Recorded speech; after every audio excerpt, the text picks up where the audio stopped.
শহরে বাজারে দেখো নারীদের ঢল, পর্দাবিহীন তারা করে ঝলমল। অন্যকে তার দিকে আশিক বানায়, অন্যকে তার দিকে আশিক বানায়। দেশটায় আজি ধ্বংস নারীর বেপরদায়, সবার মুখে একই আওয়াজ হায় হায় হায়।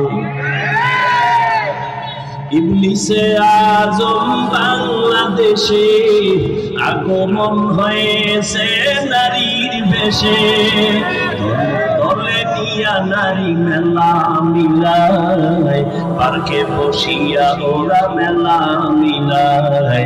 দেশটায় আজি ধ্বংস নারীর বেপরদায়, সবার মুখে একই আওয়াজ হায় হায় হায়। যেইভাবে ঠিক করেছেন আর একজনের উপরেই করেছেন, নিজেরটা ধরেন না। আপনার বউ যে বেপরদায় মার্কেটে যায়, যায়নি। আজ খুলনা শহরে বয়ান,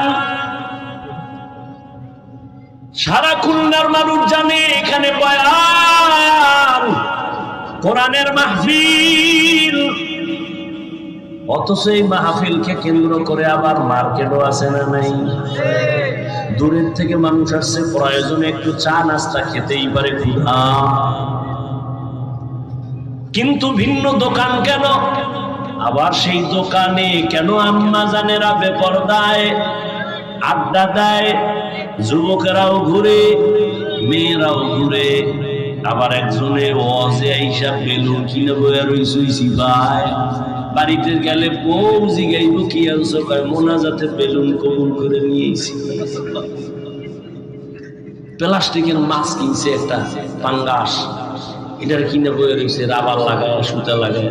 এটার কান্দে ঝুলাইতে ঝুলাইতে যাইব যে মোনাজাতে ওয়াজের এই ফল নিয়েছি। হাসেন,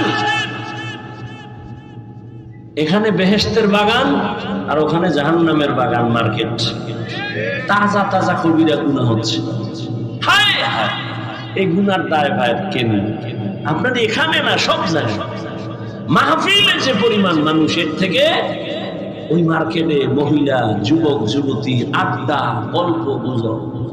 তবে বাংলাদেশে একটা স্থান আমি নীরব ভাবে পেয়েছি, যেখানে লক্ষ লক্ষ লক্ষ মানুষের সমাগম, 1 2 3 দিন পর্যন্ত। মহিলা কেন, একটা বাচ্চা মেয়েও ওই পুরো লক্ষ মানুষের দোকানপাটে আসে না।